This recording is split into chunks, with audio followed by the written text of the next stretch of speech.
Hey guys, welcome back. If you're new here, this is the place where history comes to help you sleep. Not because history is boring, it isn't really, but because the way we tell it here is very slow, very calm, and very much designed to let your brain gently drift away while absorbing genuinely interesting things. So go ahead and dim your lights. Get your blanket situated. Maybe put your phone face down after you hit play so the glow doesn't keep you up. And if you fall asleep somewhere in the middle, that's not a failure. That is, in fact, the goal. Tonight we are talking about outlaws.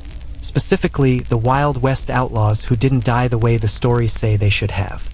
The ones who survived. The ones who got old. The ones who, at some point in their long and confusing lives, had to figure out what a retired outlaw actually does on a Tuesday afternoon.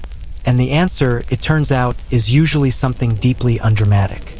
Farming, selling insurance, complaining about their knees, that kind of thing. We have been sold a very specific image of the American outlaw. He dies young. He dies in a gunfight. He dies with his boots on, in a dusty street, with a poetic last word on his lips. That's the version that gets turned into a dime novel and then a movie and then a legend. But the actual statistical reality of Wild West outlaws is that a surprising number of them just didn't die that way. They got shot and recovered. They got caught and served their time. They grew old. And then they had to live inside the legend that had already been written about them, which is genuinely one of the stranger situations a person can find themselves in. Let's start with someone you have almost certainly heard of, because we're not going to be obscure about this right out of the gate. We are going to begin with the man who is perhaps the single most mythologized outlaw in American history, and then we are going to spend some time talking about what his life actually looked like after all the exciting parts were technically over. We're going to start with Jesse James. Not his death, everyone knows about his death, or at least the official version of it, but his brother Frank. Because Frank James is a perfect case study in what happens when an outlaw just keeps existing past the point where the story should have ended. Frank James was born in 1843 in Clay County, Missouri. He was Jesse's older brother by about 3 years, which meant he was technically the responsible one, which should tell you everything you need to know about Jesse. Frank fought in the Civil War on the Confederate side, which was extremely common for Missouri boys of his background and not particularly remarkable. What was somewhat more remarkable was that after the war ended, he and his brother decided that the transition to peaceful civilian life was not really for them, and they became bank robbers instead. Which is one approach to post-war reintegration, certainly. The James Younger gang spent roughly 15 years robbing banks, trains, and stagecoaches across the Midwest. They were very good at it, mostly. They were not always good at the aftermath of it. There were posses. There were shootouts. There were moments of genuine chaos. But Frank managed to get through all of it without dying, which is actually harder than it sounds when your career choice is armed robbery in a region full of people who are also armed. Now, Jesse died in 1882. He was shot in the back of the head by a member of his own gang named Robert Ford, who had made a deal with the governor of Missouri for a pardon and a reward. It was not a heroic death. It was a very practical, very unglamorous death, and it happened while Jesse was standing on a chair to straighten a picture on the wall. That detail never quite makes it into the movies. Frank, though. Frank was not there. Frank heard the news, turned himself in to the governor of Missouri. Same governor who had arranged his brother's murder, which takes a certain kind of nerve, and stood trial for various crimes. And here is where the story gets genuinely strange and also very, very slow. Frank James was acquitted. Twice. Because Missouri juries in the 1880s had a complicated relationship with the James boys. The James Younger gang had spent years carefully cultivating a Robin Hood image, even though the historical evidence for actual Robin Hood behavior, giving to the poor, that sort of thing, is pretty thin. But the myth was powerful. And Frank sat in that courtroom looking like someone's grandfather, and jurors just could not bring themselves to convict him. After the acquittals, Frank James had to figure out what to do next. He was in his early 40s. He had a wife named Annie, who had somehow endured being married to a famous outlaw for over a decade and seemed to have the patience of a very tired saint. He had a son. He had a name that everyone in the country recognized. And he had absolutely no marketable skills that were legal, so he tried a few things. He worked for a time as a shoe salesman in Nevada. A shoe salesman. Frank James, former Confederate guerrilla, former leader of one of the most notorious outlaw gangs in American history, selling shoes to civilians in Nevada. He was apparently not very good at it, which is not surprising because the skill set required for armed robbery does not translate particularly well to retail. He worked as a starter at a racetrack in St. Louis. He did some farming in Missouri. He worked as a theater doorman. And eventually he found the thing that worked best for him, which was simply being Frank James. He partnered with Cole Younger, another surviving member of the gang, whose story we will get to in a moment, to run a Wild West show. They called it the James Younger Wild West Show, which is a name with very little imagination but tremendous name recognition. The show did not do particularly well. It ran for one season and then quietly folded. But the concept of Frank James as a living exhibit of his own legend persisted. He gave tours of the old James farm in Missouri. He charged people a quarter to come walk around and hear stories. He sold pebbles from the family property as souvenirs, which means Frank James was also, technically, a gift shop. He lived until 1915. He was 72 years old when he died peacefully at the farm where he was born. His wife Annie survived him by 29 years, which means she had married a famous outlaw in 1874, and by the time she died in 1944, the world had gone through 2 world wars and the invention of television, and she was still alive, still in Missouri, still being Annie James. That is a remarkable life arc for the wife of a man who was supposed to have died dramatically. Now let's drift over to Cole Younger, because Cole Younger's story is, if anything, even more anticlimactic than Frank's. Thomas Coleman Younger, Cole to everyone, was born in 1844 in Lee's Summit, Missouri. He was, like the James brothers, a product of the Missouri Border War and the Civil War, and he emerged from that experience with a profound distaste for banks, railroads, and the federal government, which was a pretty common disposition in his part of the world. He joined up with the James Younger gang in the late 1860s and spent years being very successfully criminal. Then came Northfield, Minnesota, in September of 1876. The Northfield raid is one of those moments in outlaw history that you genuinely cannot make more embarrassing. The gang rode into Northfield to rob the First National Bank and were met with something they had not particularly accounted for, which was a town full of people who were not going to just stand there. The citizens of Northfield fought back, actively and enthusiastically. They grabbed whatever weapons they had and they shot at the outlaws from windows and doorways, and by the time the gang managed to retreat from town, 2 members were dead, most of the rest were wounded, and they had managed to steal exactly nothing from the bank. Cole Younger was shot multiple times during the Northfield raid. By multiple accounts, he was hit somewhere between 5 and 11 times depending on which source you read. He kept riding anyway, which either speaks to his extraordinary constitution or to the general unreliability of mid-19th century firearms, or possibly both. He and his brothers Jim and Bob were eventually captured near Madelia, Minnesota, about 2 weeks later, after a chase through some truly miserable swamp terrain. They were exhausted, they were infected, and they surrendered without particular drama. Cole Younger was sentenced to life in prison at the Minnesota State Penitentiary. He was 32 years old. He would spend the next 25 years there. And here is where it gets interesting in a very quiet way. Cole Younger in prison was a model inmate. He worked in the prison library. He became, by all accounts, genuinely religious, though whether this was a sincere conversion or a very strategic career move is something historians still argue about in a mild and non-committal way. He helped tend to sick prisoners during a smallpox outbreak, which is the kind of thing that gets you noticed in a positive direction by prison administrators. He was calm. He was cooperative. He was, in the language of the parole board, a reformed man. His brother Bob died in prison in 1889 of tuberculosis. His brother Jim made it out with Cole when they were paroled in 1901, but Jim was not doing well. He had suffered a jaw wound at Northfield that had never properly healed, and decades later it was still causing him significant trouble. Jim Younger struggled badly with civilian life after prison. He had asked for permission to marry a woman he had fallen in love with, and the state of Minnesota declined to grant it because the terms of their parole included a provision that they could not leave the state and could not profit from their notoriety. Jim, finding civilian life in Minnesota deeply uninviting without the prospect of marriage or any real future, died by suicide in 1902. Cole stayed. Cole was eventually given a full pardon in 1903 and was free to leave Minnesota, which he immediately did. He returned to Missouri, where he briefly partnered with Frank James on that Wild West show. After the show folded, he gave lectures on the evils of a life of crime, which is a very specific kind of irony that apparently did not bother him. He wrote an autobiography. He was photographed constantly and seemed to genuinely enjoy the attention. He lived until 1916, dying at 72, same age as Frank James, which is either a coincidence or something a statistician could probably explain about the life expectancy of men who ate a lot of beef and spent a lot of time outdoors. Cole Younger's death was reported in newspapers across the country. Not as a major event, really. More as a footnote. And oh, you remember him kind of item. He was a curiosity by then. A relic.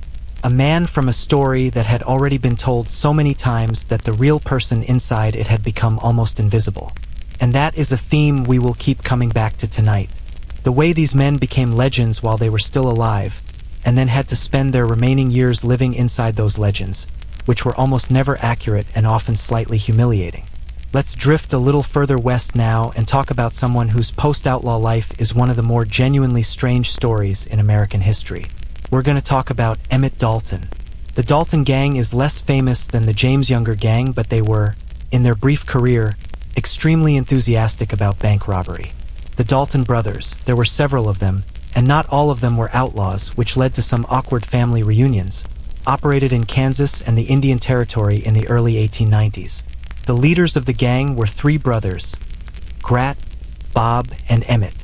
A fourth brother, Frank, had actually been a deputy U.S. Marshal, which suggests the family had a wide range of career opinions. Their most famous operation was the Coffeyville raid of October 1892. The plan was to rob two banks simultaneously in Coffeyville, Kansas.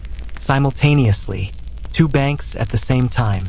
In the town where several members of the Dalton family had grown up and where people therefore absolutely recognized them despite their disguises. This plan had some structural problems that in retrospect seem quite obvious. The citizens of Coffeyville, much like the citizens of Northfield 16 years earlier, were not pleased about being robbed and said so with firearms. What followed was one of the deadliest gunfights in the history of the American West. When it was over, for Coffeyville citizens were dead, including the town marshal. And of the 5 Dalton gang members who had ridden in for were dead. Bob Dalton was dead. Grat Dalton was dead. 2 other gang members were dead. Emmett Dalton was not dead, but this was not for lack of trying. He had been shot 23 times. 23. He was lying in the street next to his dead brothers, and he was still alive, and the doctor who examined him reportedly expressed genuine surprise about this, which is a reasonable reaction. Emmett was arrested, tried, convicted, and sentenced to life in prison. He served 14 years. He was paroled in 1907, having been, like Cole Younger before him, a model prisoner. He received a full pardon in 1907 from the governor of Kansas. And then Emmett Dalton, age 36, formerly of the Dalton gang, veteran of 23 gunshot wounds, had to figure out what to do with the rest of his life. He became a building contractor in Los Angeles. He built houses. He built commercial properties. He was, by all accounts, quite good at it. He was also, on the side, a real estate agent. Emmett Dalton, outlaw, sold real estate in California. He wore a suit. He shook hands with clients. He showed people around properties in the Los Angeles sunshine and talked about square footage and proximity to good schools. He wrote a memoir called When the Daltons Rode, published in 1931. He consulted on Western films in Hollywood. He gave interviews. He went back to Coffeyville, which required a very particular kind of nerve, and posed for photographs in front of the bank he had tried to rob. The people of Coffeyville, it should be noted, received him with a certain ambivalence. Some were welcoming. Some were the children and grandchildren of the people who had been killed that day and did not feel particularly hospitable. Emmett acknowledged this with what sounds like genuine remorse, or at least with very good manners. He died in 1937. He was 66 years old. He had been an outlaw for approximately 2 years of his life and a building contractor and real estate agent for approximately 30. History remembers the 2 years. One of the recurring patterns you notice when you spend time reading about surviving Wild West outlaws is that almost all of them, at some point, became performers of their own legend. Not necessarily in a theatrical sense, although sometimes exactly in a theatrical sense. More in the way that their identity became their product.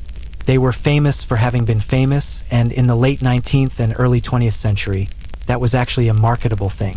The dime novel industry had been churning out fictionalized accounts of outlaw life since roughly the 1860s.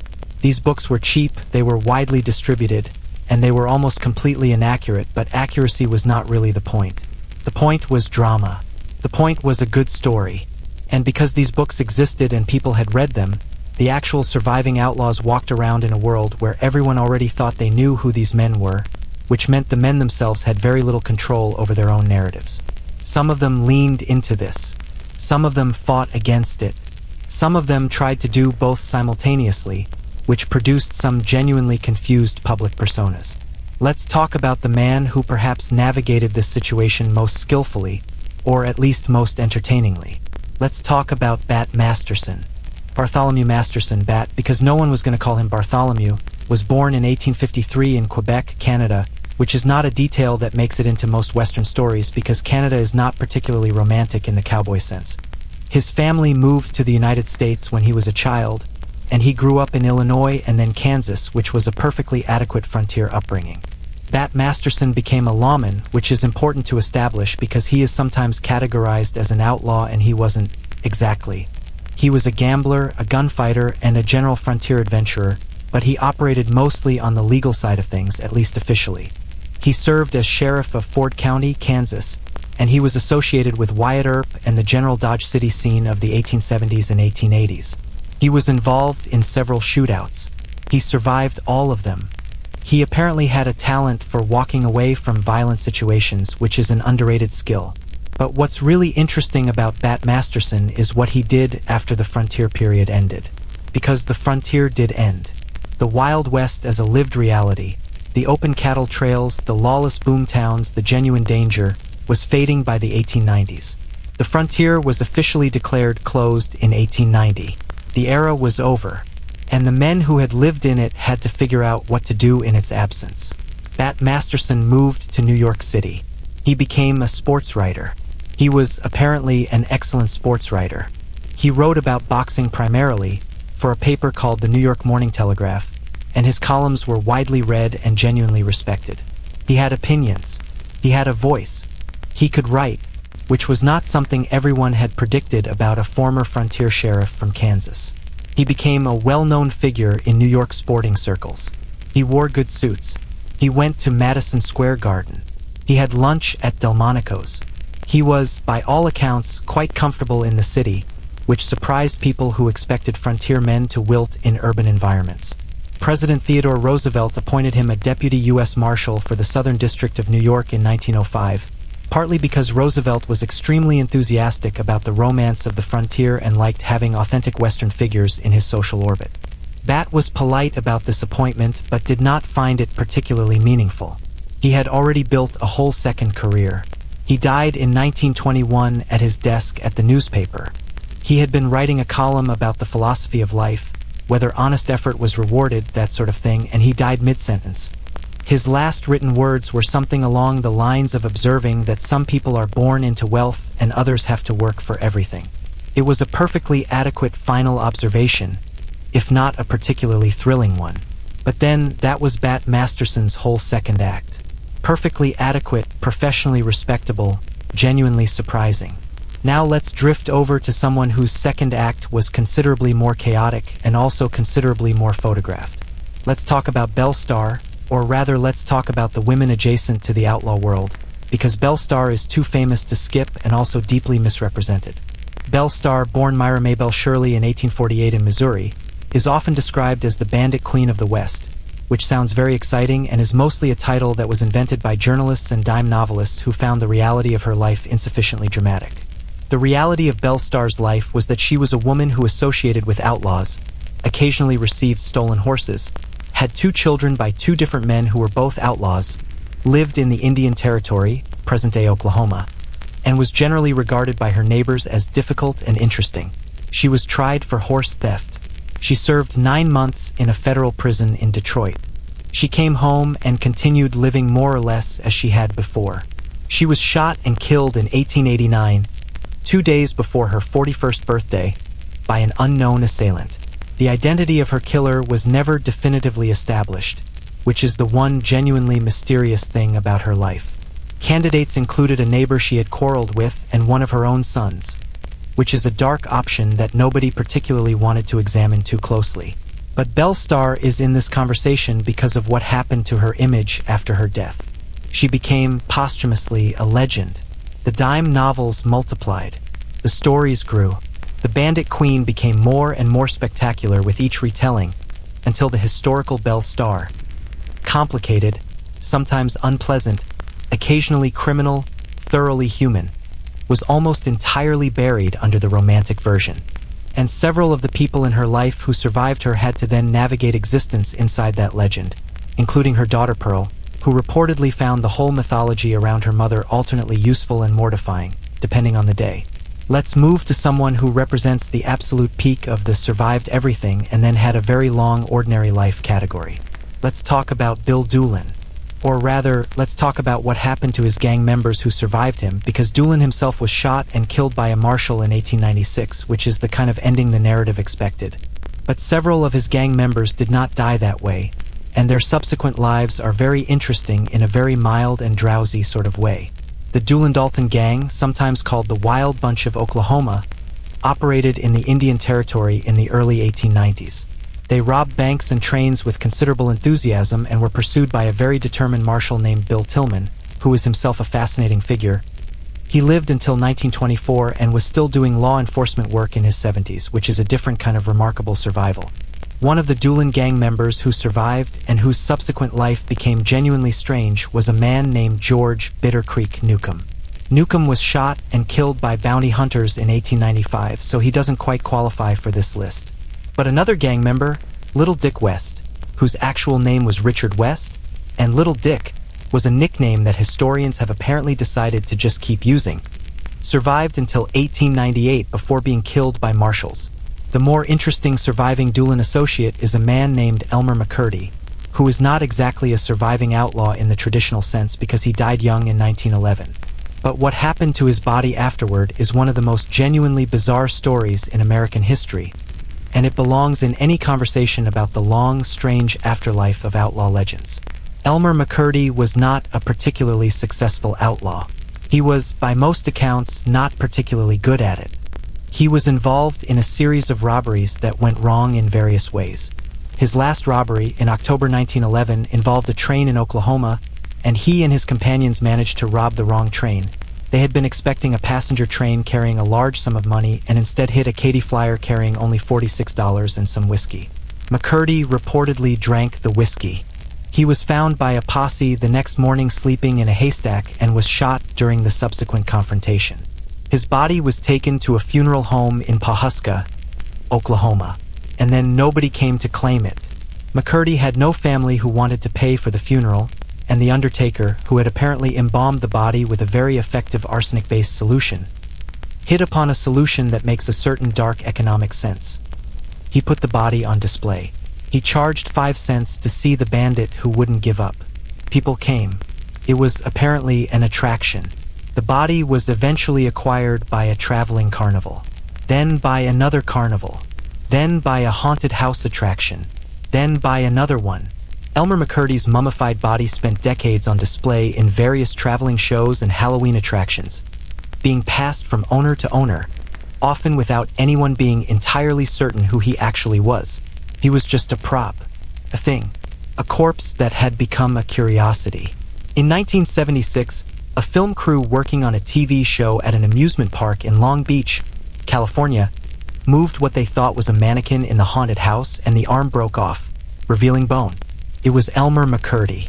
He had been hanging in the haunted house for years. It took forensic investigation and a significant amount of work to identify him. He was finally buried in 1977 in Guthrie, Oklahoma, 66 years after his death, with a proper ceremony. They poured concrete over his grave afterward to make sure he stayed. That story is the kind of thing that makes you lie very still in the dark for a moment processing. But it's not violent, really. It's just very strange. And a little sad. The indignity of it is less dramatic than it sounds.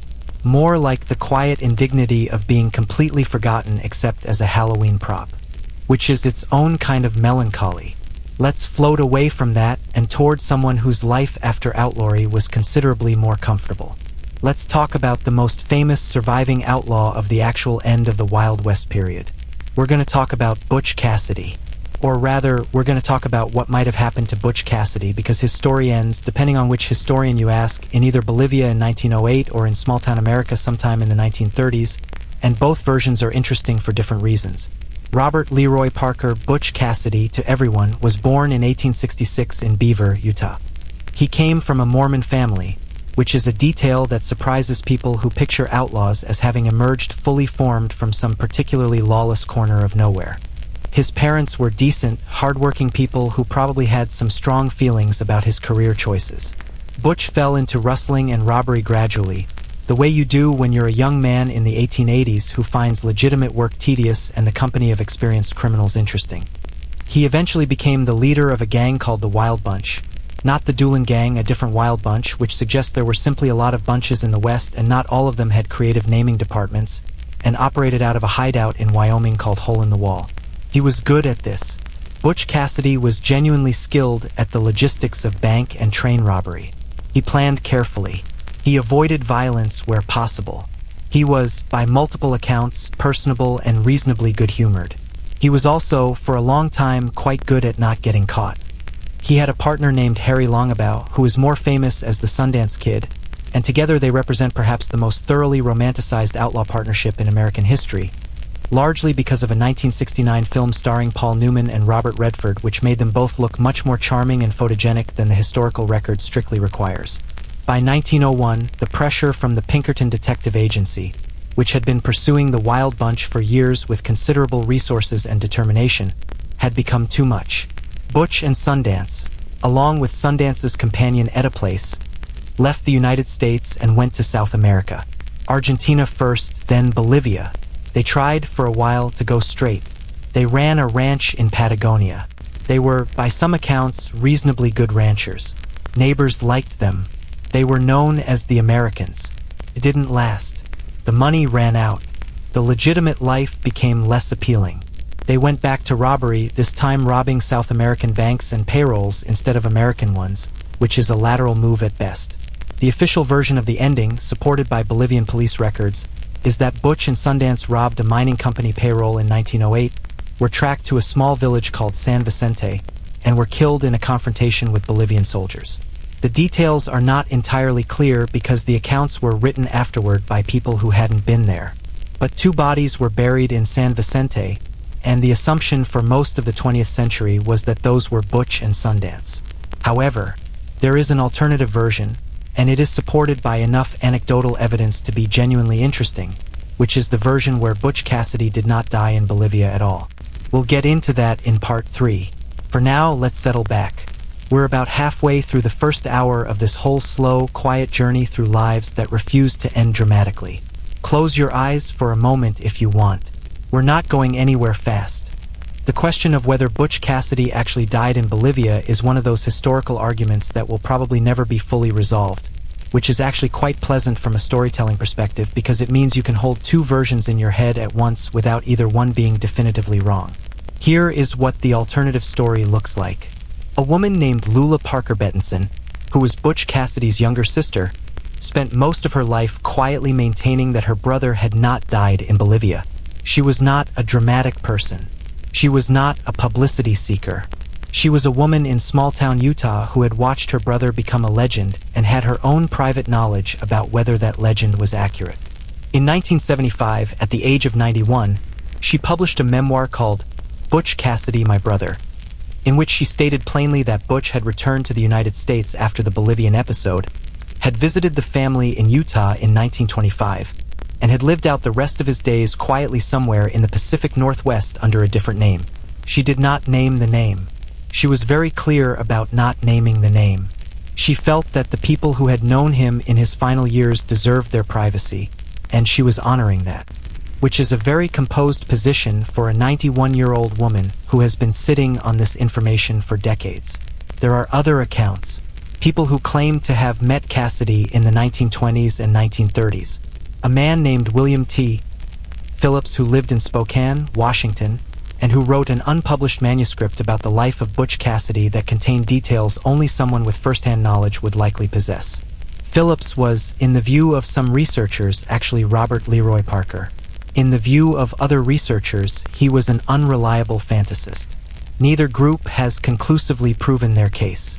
If the alternative version is true, if Butch Cassidy came back from South America and lived quietly in the American Northwest for another 20 or 30 years, then he would have lived long enough to see the automobile become commonplace, to hear radio, possibly to watch the early days of talking pictures, including, eventually, Western films about people like himself. He would have been a man who could watch a movie about his own legend while eating popcorn in a theater under a name nobody recognized. That is, if you stop and think about it for a moment, one of the stranger possible human experiences. Watching your own mythology being performed for an audience that has no idea you're sitting 3 rows back. The Sundance Kid situation is less ambiguous and more straightforwardly melancholy. The prevailing historical view is that Harry Longabaugh did die in San Vicente in 1908, though the grave itself has never been definitively identified or the remains positively confirmed. Etta Place, who had returned to the United States before the final episode, simply disappears from the record entirely after 1909. Nobody knows what happened to her. She vanished back into civilian life so completely that historians have not been able to trace her with any certainty. She may have lived another 40 years under a different name. She may have died young. She is simply gone, which is its own kind of remarkable ending for a woman who had been photographed in New York and Buenos Aires and had lived a genuinely extraordinary life. Let's leave the Cassidy question open, as it probably should be, and drift to a man whose survival and subsequent life is one of the most extensively documented cases of an outlaw living very publicly into old age. We're going to talk about Wyatt Earp, who was technically a lawman and not an outlaw, but who spent enough of his life in legal and ethical gray areas that the distinction blurs considerably. Wyatt Barrystap Earp was born in 1848 in Monmouth, Illinois. He was the third of 5 brothers, all of whom ended up involved in law enforcement or frontier adventure in various ways, which suggests either something particular about their upbringing or something particular about their era, probably both. Wyatt's career is long and varied and includes several periods that his supporters prefer not to emphasize. He was, at various times, a buffalo hunter, a teamster, a horse thief, briefly and early in his life, and he was arrested for it, a police officer, a gambler, and a saloon keeper. He was involved in some of the most famous confrontations in Western history. And then he lived until 1929, which means he outlasted the entire era he is associated with by about 40 years. The OK Corral is the thing everyone knows. October 26, 1881, Tombstone, Arizona. 30 seconds of gunfire in a vacant lot that has been written about more extensively than most actual wars. Wyatt, his brothers Virgil and Morgan, and their friend Doc Holliday on one side, the Clanton and McClory brothers on the other. 3 men dead at the end of it, Wyatt unhurt. The trial afterward, which the Earps technically won in the sense that they were not convicted, but which left them politically ruined in Tombstone. Then things got worse. Morgan was shot and killed in March 1882. Virgil was ambushed and survived but lost the use of his arm. Wyatt went on what is called the Earp Vendetta Ride, hunting down the men he believed responsible for his brother's fates. This was extra-legal at best. Several men were killed. Wyatt left Arizona before he could be arrested and never went back. After that, Wyatt Earp's life becomes a long sequence of places and schemes. He operated saloons in various frontier towns. He was involved in gambling. He went to Alaska during the Klondike Gold Rush. He lived in San Francisco for a while. He refereed a heavyweight boxing match in 1896 that became somewhat controversial when he was accused of favoring the outcome. He moved to Los Angeles. He made friends in the early Hollywood film community because of course he did, because by the early 20th century Wyatt Earp was a walking piece of mythology and Hollywood was extremely interested in mythology. He knew Tom Mix, the silent film cowboy. He knew other early Western film figures. He gave interviews. He talked to journalists. He spent years trying to get his story told in the way he wanted it told, which was not always the same as the way it had been told by others. In his final years, he was working with a writer named Stuart Lake on an authorized biography. He died in January 1929 before the book was finished. Lake completed it anyway, publishing Wyatt Earp, Frontier Marshal in 1931. The book was enormously popular. It was also, by most historical measures, substantially fictitious in several important ways. Lake had embellished. He had dramatized. He had taken a complicated, morally ambiguous man who had lived a genuinely interesting and often troubled life, and had turned him into a clean, simple hero. And that version of Wyatt Earp is, to a significant extent, the one that persisted. The television show in the 1950s, the films, the legacy, the actual Wyatt Earp, the one who had been arrested for horse theft as a young man, who had run gambling operations, who had done legally questionable things during the Vendetta ride, that man was mostly smoothed away. His wife Josephine, Josie, who had been with him for nearly 50 years by the time he died, spent the rest of her life fiercely protecting the authorized version. She survived him by 15 years, dying in 1944, and she was known to be extremely difficult about any portrayal of Wyatt that she felt was insufficiently flattering. She had opinions. She expressed them loudly. She was, in the words of people who knew her, a formidable woman who had devoted a considerable portion of her life to managing a legend and was not going to let anyone unmanage it now. Let's drift now to someone who represents an entirely different kind of survival. Someone who didn't become a celebrity or a self-promoter. Someone who just got out and got quiet and stayed quiet, and whose story took decades to piece together at all. Let's talk about Pearl Hart. Pearl Hart is sometimes called the last stagecoach robber, which is a title that sounds impressive and is probably approximately accurate. She robbed a stagecoach in Arizona in 1899, which was already an anachronism by then. The stagecoach era was essentially over, and here was Pearl Hart holding one up with a partner named Joe Boot, making off with about $450 and the personal belongings of the 3 passengers, which she then partially returned because she felt bad about taking the last of a passenger's money. She was caught. She was tried. She made an extremely compelling figure in the courtroom, and the first jury acquitted her, which the judge found unacceptable, and he ordered a retrial on different charges. She was convicted and sentenced to 5 years at the Yuma Territorial Prison. She served 18 months and was released early in 1902. The official explanation for the early release was that the governor of Arizona Territory felt her continued imprisonment was an embarrassment to the territory, which is a remarkable official reason but probably contains some truth. And then Pearl Hart just stopped. She disappears from the public record with considerable determination. There are accounts of her appearing in a Wild West show briefly. There are rumors of various subsequent lives. Some historians believe she returned to her home province of Ontario, Canada. Some believe she lived out her days in Kansas City under a married name. Some believe she remained in Arizona. The most thoroughly researched account suggests she married a rancher named Calvin Bywater in Arizona sometime in the early 1900s and lived quietly in Globe, Arizona, until at least the 1920s. The woman who had been one of the most photographed and written about female criminals in America just became a rancher's wife in a small Arizona town and apparently found this arrangement satisfactory. She may have lived until 1955. She may have died in 1925. The records are frustratingly incomplete in the way that records of women's lives in that era frequently are, because women who were not famous for being famous had a tendency to vanish from official documentation with disturbing ease.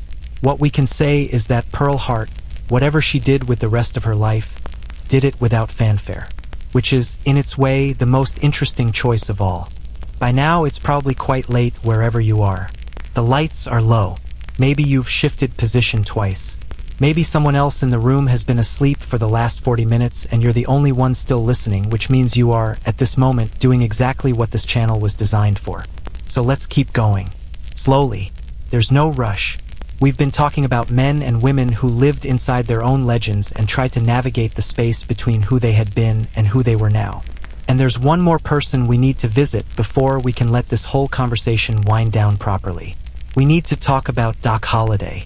Or rather, since Doc Holliday died in 1887, in a sanitarium in Glenwood Springs, Colorado, of tuberculosis in a bed, which he apparently found slightly ironic given how many times he had been in situations where a less peaceful death seemed more likely. We need to talk about the people who remembered him and what they did with those memories. Doc Holliday was a dentist. This is the detail that people always find faintly absurd, and it is faintly absurd in the best possible way. John Henry Holliday, born in Georgia in 1851, graduated from Dental College in Philadelphia in 1872. He was a trained, credentialed dentist. He moved west for his health. The dry air was supposed to be better for tuberculosis patients, and Holliday had been diagnosed in his mid-20s, and gradually found that dentistry in frontier towns was less reliable as an income source than gambling, so he became a gambler instead.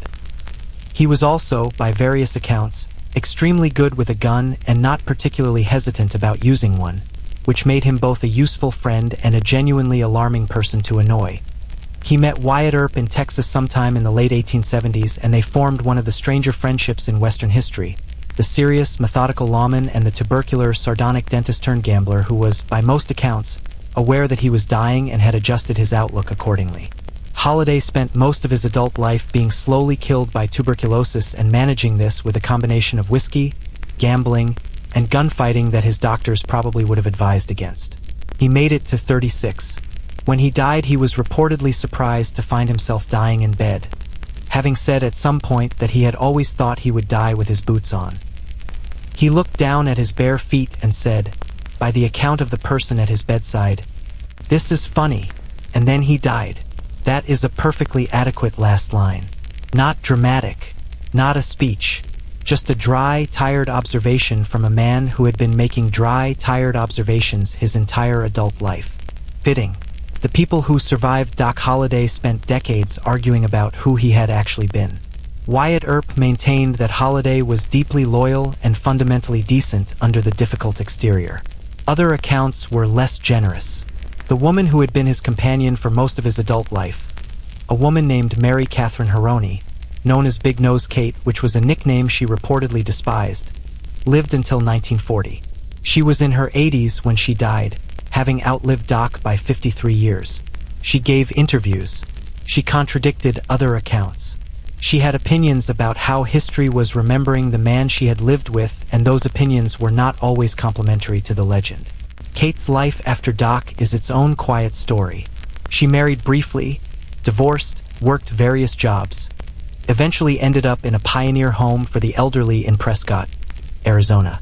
She died there in 1940 at the age of approximately 90, though even her birth year is debated because she gave different accounts at different times, possibly because she found it useful and possibly because she genuinely couldn't remember. She had been a teenager in Hungarian nobility, then an immigrant in America, then a frontier woman, then the companion of a famous gunfighter, then a widow, then a hotel keeper, then a subject of historical interest, then an old woman in a state home telling her stories to whoever would listen. That is a lot of life for one person. An extraordinary amount of life, really, if you stop and think about it slowly, which is what we're doing. Now let's take one more gentle turn and visit the figure who perhaps best represents the entire arc we've been tracing tonight. The outlaw who became the most public version of himself. The one who turned his legend into an industry and managed that industry with considerable energy for a very long time. We're going to end with someone who was never quite an outlaw and never quite a lawman and was eventually something else entirely. William Frederick Cody, known to the world as Buffalo Bill. Buffalo Bill is not an outlaw in the traditional sense. He was a scout, a hunter, a showman, and eventually a one-man entertainment corporation. But he belongs in this conversation because he represents the culmination of everything we've been talking about.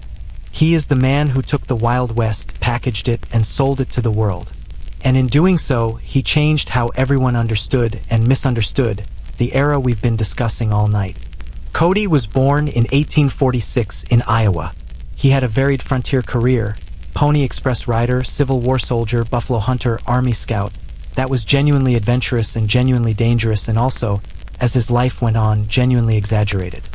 He was, by his own admission, a man who had done interesting things and who was not above making them more interesting in the retelling. In 1872, a playwright named Ned Buntlin, who had already written dime novels about Cody, convinced him to appear on stage in a theatrical production about frontier life, Cody was not an actor. He was not comfortable on stage. The production was not particularly good. Audiences loved it. And Cody, who was nothing if not attentive to what audiences loved, recognized that there was a business here. Buffalo Bill's Wild West, he was very specific that it was not a show. It was simply the Wild West, as if it were a real place and he were merely presenting it. Opened in 1883 and ran in various forms for decades. It was enormous. It was elaborate. It featured real cowboys, real indigenous performers, real animals, real rodeo skills, and a degree of theatrical staging that made the whole thing feel simultaneously authentic and completely manufactured, which is a difficult balance to strike, and Cody struck it with considerable talent. The show toured America and Europe, played before Queen Victoria, played before multiple presidents. Annie Oakley performed in it. Sitting Bull performed in it briefly in 1885, which is one of those historical facts that contains more complexity than a sleep script can adequately unpack, but which should be acknowledged. The indigenous performers in Buffalo Bill's Wild West were performing in a show that presented a particular narrative of Western expansion, one in which that expansion was heroic and inevitable and essentially finished, while being themselves living examples of what that expansion had cost. Cody was not, by the standards of his era, a particularly hostile person toward indigenous peoples. He employed them, he paid them, he reportedly had respectful relationships with several of his performers. But the show still presented a version of history that served the interests of the people who had won, and the people who had not won were performing in it, which is a strange and uncomfortable thing to hold in your mind. The show eventually declined. Cody made and lost enormous amounts of money. He had investments in a town in Wyoming called Cody. He named the town after himself because he was Buffalo Bill, and that was the kind of thing Buffalo Bill did, and in various mining operations that mostly didn't pan out. He went into debt. He sold his name and his image. He kept touring even when the touring exhausted him. He died in 1917 in Denver, at the home of his sister. He was 70 years old. He had wanted to be buried at his ranch in Wyoming, but there were complications and he ended up buried on Lookout Mountain near Denver instead. His grave became a tourist attraction almost immediately, which is, of course, exactly what he would have expected. He understood tourism better than almost anyone of his generation. His wife Louisa, they had a long and not particularly happy marriage, with separations and attempts at divorce and general mutual dissatisfaction, outlived him by 10 years. She had her own perspective on the Buffalo Bill legend, which was that it had consumed their marriage and their family life, and she was not entirely grateful for that, which seems fair. The Wild West show as a format essentially ended with World War I. The appetite for that particular kind of entertainment faded. The movies took over, and the men and women who had actually lived the era that the shows were representing were mostly gone or very old or sitting quietly somewhere being not quite who history said they were. Let's drift now toward the end of tonight's journey. We've been through a lot of lives. Jesse's brother Frank, selling shoes in Nevada and pebbles from the family farm. Cole Younger, model prisoner and motivational lecturer on the evils of crime. Emmett Dalton, building contractor and real estate agent in Los Angeles, 23 gunshot wounds and a suit and a handshake. Bat Masterson at his desk in New York writing sports columns. Pearl Hart, probably in Arizona or Kansas or Canada, being quietly whoever she decided to be next. Wyatt Earp on the fringes of Hollywood, trying to control a story that had already escaped him. Big Nose Kate in a pioneer home in Prescott, 90 years old and still disagreeing with the official account. And Buffalo Bill, who understood better than any of them that the West was a story you told, not a place you kept. What connects all of them is something that doesn't quite have a clean name. It's the experience of having lived inside a historical moment and then having to keep living after it. Of being, in your own mind, just a person getting on with things, while in everyone else's mind being a symbol or a legend or a cautionary tale or a tourist attraction. The Wild West as a lived reality was a fairly short window, roughly 1865 to 1895, give or take, 30 years. A lot of the men and women we associate with it lived another 30 or 40 years after it ended, which means they spent as much time being former Wild West figures as they did being actual Wild West figures. They ate breakfast every morning. They argued with people about mundane things. They got older and their knees hurt, and they read about themselves in books that got the details wrong, and they either corrected people or they didn't. Most of them didn't. Correcting the legend was harder than living inside it. The legend had its own momentum, and by the time these people were in their 60s and 70s, the legend had been running so long that it was more real to most people than the actual person had ever been. There's a quiet sadness in that. Not the dramatic, operatic sadness of a person dying young in a blaze of glory. The other kind. The kind that accumulates slowly, like dust on a dime novel cover in a second-hand bookshop. The kind that comes from being a real person in a world that prefers the story it already knows. Frank James died at 72. Cole Younger died at 72. Emmett Dalton died at 66. Bat Masterson died at 67. At his desk, mid-sentence. Pearl Hart lived to an unknown age and disappeared. Wyatt Earp made it to 80 and spent his last years working on a book about himself that came out after he was gone and wasn't quite him anyway. Kate Elder made it to 90 and had opinions about it until the end. They all outlasted their era, and they all had to find some way to fill the space.